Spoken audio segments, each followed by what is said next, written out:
that I may know him. Isaac, a figure of Christ.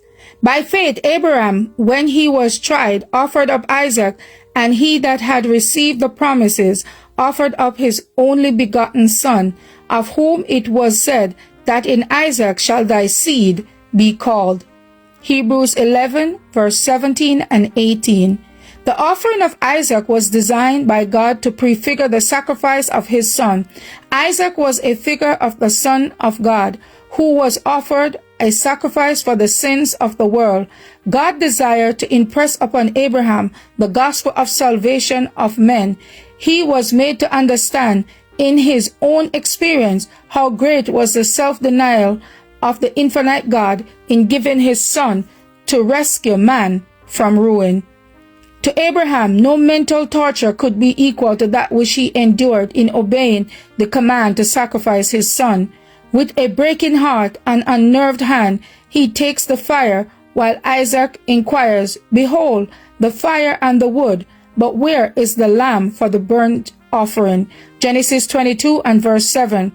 But Abraham cannot tell him now. Father and son built the altar, and the terrible moment comes for Abraham to make known to Isaac that which was agonized his soul during all that long journey, that Isaac himself is the victim. The son submits to the sacrifice because he believes in the integrity of his father. But when everything is ready, when the faith of the father and the submission of the son are fully tested, the angel of God stays the uplifting hand of Abraham and tells him that it is enough. Now I know that thou fearest God, seeing thou hast not withheld thy son, thine only son, from me. Verse 12 of Genesis 22, verse 12.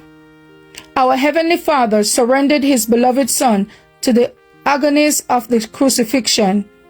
Legions of angels witnessed the humiliation and soul anguish of the Son of God, but were not permitted to interpose as in the case of Isaac.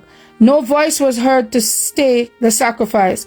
God's dear Son, the world's Redeemer, was insulted, mocked at, derided, and tortured until he bowed his head in death. What greater proof can the Infinite One give us of his divine love and pity?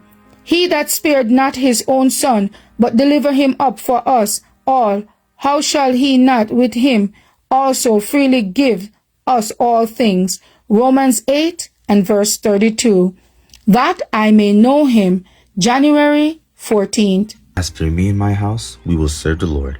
Thank you all for listening, and please join us once again tomorrow for your daily devotional reading.